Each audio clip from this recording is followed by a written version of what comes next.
Friends, welcome to दिया coaching classes. आज हम बात करेंगे मॉनसून की।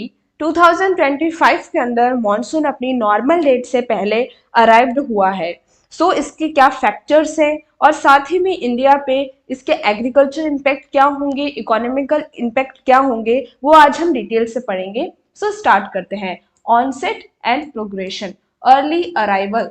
The southwest monsoon has arrived earlier than the normal date of June 1st over Kerala in 2025. जो south west monsoon है वो नॉर्मली 1 जून को इंडिया के अंदर ऑनसेट होता है, लेकिन इस बार साउथ वेस्ट मानसून जो है 2025 के अंदर अपनी नॉर्मल डेट से पहले ही ऑनसेट हो चुका है। The India meteorological department IMD predict an onset around May 27। जो हमारा मेट्रोलॉजिकल डिपार्टमेंट है इंडिया का, उन्होंने प्रिडिक्ट किया है कि इस बार जो मानसून है 27 मई को ही क्या हो जाएंगे, ऑनसेट हो जाएंगे। अब देखिए इसका अंडमान सी पर ऑनसेट कब है। So the monsoon made it's initial entry into the south Andaman Sea and a part of Southeast Bay of Bengal around May 13, which was also ahead of a typical schedule। तो जो हमारा south Andaman सी है वहां पर भी ये 13 मई को क्या हो गया, ऑनसेट हो गया है, जो कि इसके टिपिकल शेड्यूल से पहले है। अब रीजन क्या है? Rapid advancement. After the initial onset, strong westerly wind from the Arabian Sea and a low pressure system over North Bay of Bengal facilitated a relatively progress of the monsoon। देखो जब ये onset हुआ, after the initial onset जब हुआ, तो Arabian सी पे, ये जो हमारा अरेबियन सी है वहां पर वेस्टर्ली, स्ट्रॉन्ग वेस्टर्ली मूव करने लगी, और साथ ही में नॉर्थ बे ऑफ बंगाल पे यहाँ पर लो प्रेशर बहुत ज्यादा क्रिएट हो गया, जो कि एक मोस्ट इंपॉर्टेंट कंडीशन रही है मॉनसून के जल्दी आने का। अब देखिए हम मॉनसून के ब्रांचिंग के बारे में बात करते हैं। The monsoon typically split into 2 branch after hitting southern tip of India. हमें पता है कि जब साउथ वेस्ट मॉनसून जो है एंटर करता है इंडिया के अंदर, तो जो सदर्न टिप है इंडिया का, वहां से वो 2 पार्ट में डिवाइड हो जाता है। सबसे पहली ब्रांच जो होती है वो हमारी अरेबियन सी ब्रांच होती है और दूसरी बे ऑफ बंगाल ब्रांच होती है। Arabian sea branch, this branch move northward along the western Ghat की पैरेलली चलती है and usually reaching Mumbai around June 10। तो नॉर्मली ये 10 जून कहाँ पर पहुंच जाती है, मुंबई और जो वेस्टर्न घाट वाला रीजन है वहां पर, and subsequently covering Saurashtra and Kutch, जो हमारा गुजरात वाला रीजन है, कच्छ वाला रीजन है वो, and central part of Deccan प्लेटू भी ये क्या करती है, कवर कर लेती है। और जो हमारी दूसरी ब्रांच होती है बे ऑफ बंगाल ब्रांच, सो ये जो ब्रांच है वो नॉर्थ ईस्ट वर्ड जाती है India by first week of June and then reflect westward along the Ganga plain. Due to the Himalayan range की वजह से ये टकरा जाती है और वेस्ट वर्ड क्या कर जाती है, मूव करती है। तो ये दोनों ही ब्रांच जो है वो अपना अपने अपने रास्ते पे चली जाती है। इसके बाद ये वापस कन्वर्ज कहाँ होती है, the Arabian sea branch and bay of Bengal branch eventually merge over the northern western part of the Ganga plain. जो दिल्ली वाला रीजन है, जो उत्तर प्रदेश वाला जो रीजन है, वहां पर ये दोनों ही ब्रांच क्या होती है, कन्वर्ज होती हैं। इसके बाद दिल्ली के अंदर कब मॉनसून ऑनसेट होता है, देखते हैं। Delhi usually receive it's first monsoon shower by the end of June. तो जून जब एंड होने वाला होता है, उस टाइम पे दिल्ली के अंदर मॉनसून की जो शॉवर्स है, वहां पर जो बारिश जो होती है वो एंड ऑफ जून स्टार्ट होती है, primarily from the bay of Bengal branch से ही होती है। Pan India coverage by the first week of July.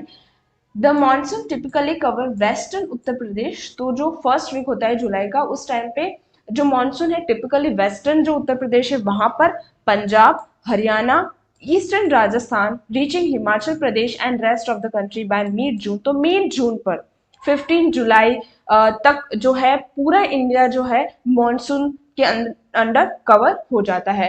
Variability की अगर बात करें, the onset and intensity of monsoon can vary significantly across different regions on India, क्योंकि वहाँ की क्लाइमेट कंडीशन अलग होती है।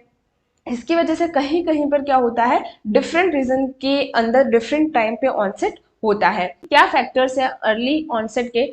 डिफरेंशियल हीटिंग, डिफरेंशियल हीटिंग क्या होता है, देखिए, the significant temperature difference between Indian land mass and the surrounding Indian ocean play a crucial role. जब हम मॉनसून कैसे होता है जब पढ़ते हैं, तो ये सारी चीज लो प्रेशर और हाई प्रेशर के अंदर होती है, राइट। तो इसी वजह से जो टेम्परेचर डिफरेंस होता है इंडिया लैंड मास के अंदर और जो इंडिया के ओशन के अंदर, उसी वजह से जो मॉनसून है कहीं ना कहीं इफेक्ट करता है, राइट। तो पहला रीजन तो ये है कि जो हीटिंग है वो डिफरेंशिएट हो गई है, इसकी वजह से यहाँ इस बार कुछ अलग हुआ है टेम्परेचर के अंदर। And early and intense heating of land mass, क्योंकि बहुत ज्यादा टेम्परेचर बढ़ने की वजह से इंडिया लैंड मास का can strengthen the low pressure system, और इसी वजह से इंडिया के लैंड मास पे यहाँ पर लो प्रेशर काफी ज्यादा हुआ और यहाँ पर हाई प्रेशर था, जिसकी वजह से ये जो विंड्स है यहाँ की वो बहुत ज्यादा अट्रैक्ट हुई लो प्रेशर की तरफ से, और इसी वजह से मानसून जो है वो इस बार जल्दी आ गया है। तो हमने जैसे पता है कि जब मानसून आपने पढ़ा होगा, तो हीटिंग ही मेन कारण होता है मानसून का, कि इंडिया के लैंड मास पे जितना स्ट्रॉन्ग लो प्रेशर बनेगा उतना ज्यादा मानसून जो है अट्रैक्ट होगा। और इस बार यही हुआ है कि इंडिया की लैंड मास इतनी ज्यादा हिट हो गई थी, इतनी ज्यादा इसका टेम्परेचर जो था वो बढ़ गया था, जिस वजह से जो ऑनसेट मानसून का हुआ वो जल्दी हुआ है। Intertropical convergence zones (ITCZ), the northern shift of ITCZ, a low pressure zone near the equator where trade wind converge over the Indo-Gangetic plain during summer is a key driver। तो जो movement है ITCZ का northward, ये भी एक सबसे stronger reason रहा है अर्ली मानसून के आने का। तिब्बत प्लेटू हीटिंग, अब देखो तिब्बत प्लेटू ऑलमोस्ट हमेशा एक इंपॉर्टेंट रोल प्ले करता है मॉनसून के अंदर। तो इस बार intense heating of Tibetan plateau during summer के अंदर काफी ज्यादा क्या हुआ, हीटिंग होने की वजह से तिब्बत प्लेटू का बहुत ज्यादा टेम्परेचर बढ़ने की वजह से create an upper air low pressure zone वहां पर भी बना, strengthening vertical air circulation and attracting monsoon wind, क्योंकि बहुत ज्यादा जो वर्टिकल एयर सर्कुलेशन है उसको उसने बहुत ज्यादा स्ट्रॉन्ग किया और मानसून को कहीं हद तक उसने क्या किया, अट्रैक्ट किया, क्योंकि बहुत हाई लो प्रेशर जो था वहां पर बन रहा था। Heating could contribute to early onset, तो तिब्बत प्लेटू की हीटिंग भी एक सबसे बड़ा रीजन रहा है ऑनसेट ऑफ मानसून का जल्दी।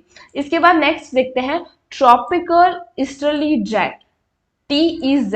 The development and the strength of TEG over Indian Peninsula during summer influence the monsoon through and rainfall pattern। तो जो ट्रॉपिकल अर्ली जेट स्ट्रीम होती है ना, ईस्टर्ली ट्रॉपिकल ईस्टर्ली जो जेट स्ट्रीम होती है वो कहीं ना कहीं बहुत ज्यादा स्ट्रांग रही, और उनके जो स्ट्रेंथनिंग है, इसका जो डेवलपमेंट है वो कहीं ना कहीं मानसून को इन्फ्लुएंस करा। And early establishment of a strong TEZ could be a factor, तो एक फैक्टर हो सकता है क्योंकि ये बहुत जल्दी स्टैब्लिश भी हुई और बहुत ज्यादा स्ट्रांग थी, इसी वजह से। Indian on ocean dipole IOD, the IOD characterize by the temperature difference between eastern and the western Indian ocean, तो दोनों तरफ जो ओशंस हैं उसके टेम्परेचर डिफरेंस की वजह से भी मानसून जो है कहीं हद तक इन्फ्लुएंस हो सकता है। A positive IOD face is generally associated with a stronger monsoon, जब IOD जो होता है अगर वो स्ट्रॉन्गर है तो मानसून क्या होता है, स्ट्रांग होता है। मतलब जब ये पॉजिटिव होगा तो मानसून इंडिया के अंदर बहुत ज्यादा स्ट्रांग होगा, अगर ये नेगेटिव होगा तो मानसून इतना ज्यादा स्ट्रॉन्गर नहीं होगा। इसके बाद एक और इंपॉर्टेंट जो है अल नीनो सदर्न ऑस्किलेशन है ना, ENSO, while currently in a neutral phase, जो कि अभी न्यूट्रल फेज के अंदर है, and the transition from a previous El Nino और anticipation of La Nina can influence monsoon pattern and onset timing. तो अल नीनो और ला नीना दोनों ही मानसून पैटर्न को क्या कर सकते हैं, इन्फ्लुएंस कर सकते हैं, लेकिन अभी तो ये न्यूट्रल फेज के अंदर है। Subtropical jet stream, the position and the movement of subtropical jet stream to the north of Himalaya जो शिफ्ट हुई है, जो कि एक क्रूशियल रोल प्ले करता है कि जब वो शिफ्ट होती है तब क्या होता है, नॉर्थवर्ड मूवमेंट जो रहता है विंड्स का वो होता है। So early northward retreat can pave the way of monsoon, तो जब उसने अपनी जगह खाली की और वो मूव हो गया नॉर्थवर्ड तो मानसून ने एंट्री इंडिया के अंदर ले ली।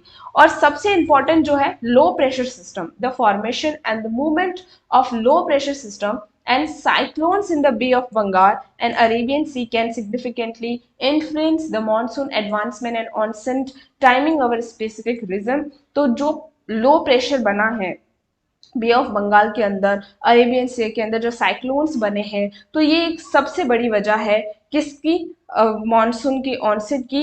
इन मई 2001 for the instant contribution too early monsoon that year. तो जो साइक्लोन यास था मई 2021 के अंदर जो बने थे, साइक्लोन्स जो बने थे, वो भी एक फैक्टर है, एक इन्फ्लुएंस करता है मानसून के जर्ली ऑनसेट होने का। Sea surface temperature warmer than usual assisting in the key regions of Arabian sea and bay of Bengal. तो दोनों ही जो अरेबियन सी और बे ऑफ बंगाल है, उन दोनों का ही जो वाटर टेम्परेचर है वो बहुत वार्मर है, जो कहीं ना कहीं मॉइस्चर को क्या करता है, इनहेंस करता है, availability and convection and potentially leading to an early monsoon. तो ये भी एक रीज़न है कि दोनों ही जो ओशंस हैं इंडिया के वेस्ट और ईस्टर्न, दोनों ही जो वाटर है वो वार्मर था यूजुअली जो होता है उससे। तो एक ये भी होता है। और लास्ट है wind pattern.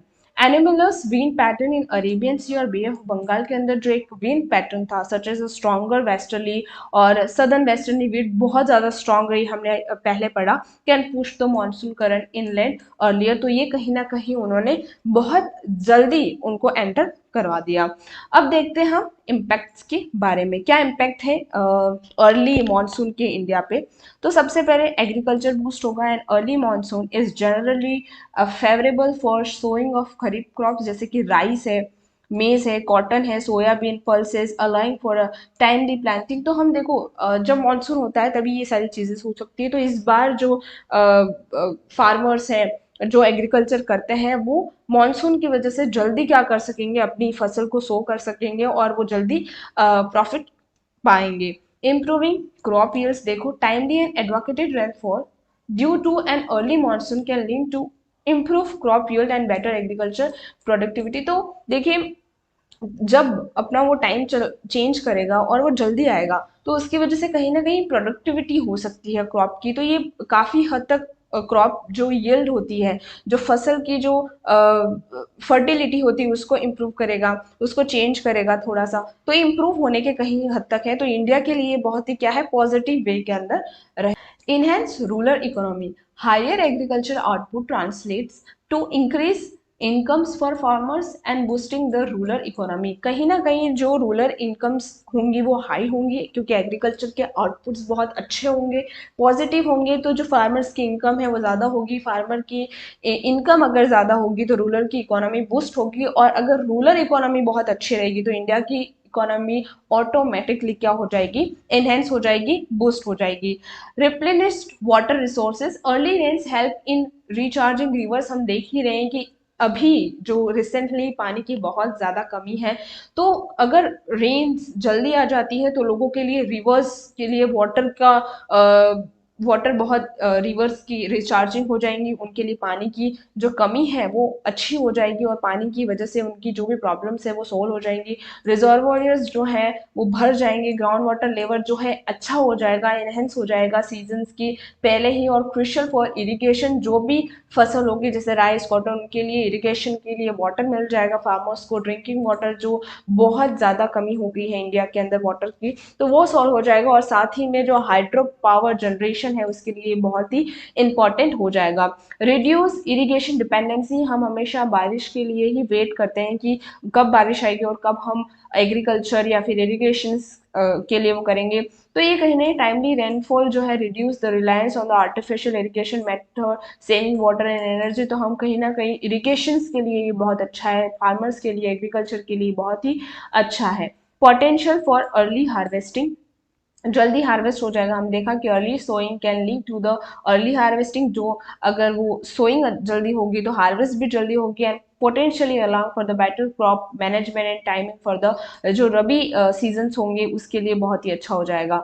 Mitigation of heat stress, early monsoon shower provide relief from the intense summer heat, जो बहुत ज़्यादा जो ह्यूमस और जो गर्मी हीटिंग जो हो रही है उससे हम बचेंगे। और benefit for the human health and reducing heat related illness, right? अब आगे देखते हैं impact on the food inflation. A good and timely monsoon can help ease pressure on the food supply and potentially lower food inflation. कहीं ना कहीं ये food inflation पे भी impact करेगा. Boost to the rural demands. Increased agriculture income can lead to the higher rural demand for the goods and services. Benefit various sector like FMGC and two wheelers के लिए काफी ज्यादा boost हो सकता है. साथ ही में hydro power generation early replacement of reservoir can lead to the increase hydro power generation भी इंक्रीज होगा obviously and contributing to the energy sector को ये क्या करेगा कंट्रीब्यूट करेगा. अब देखते हैं क्या उसके पोटेंशियल चैलेंजेस होंगे अर्ली ऑनसेट के और क्या कंसिडरेशंस रहेंगे.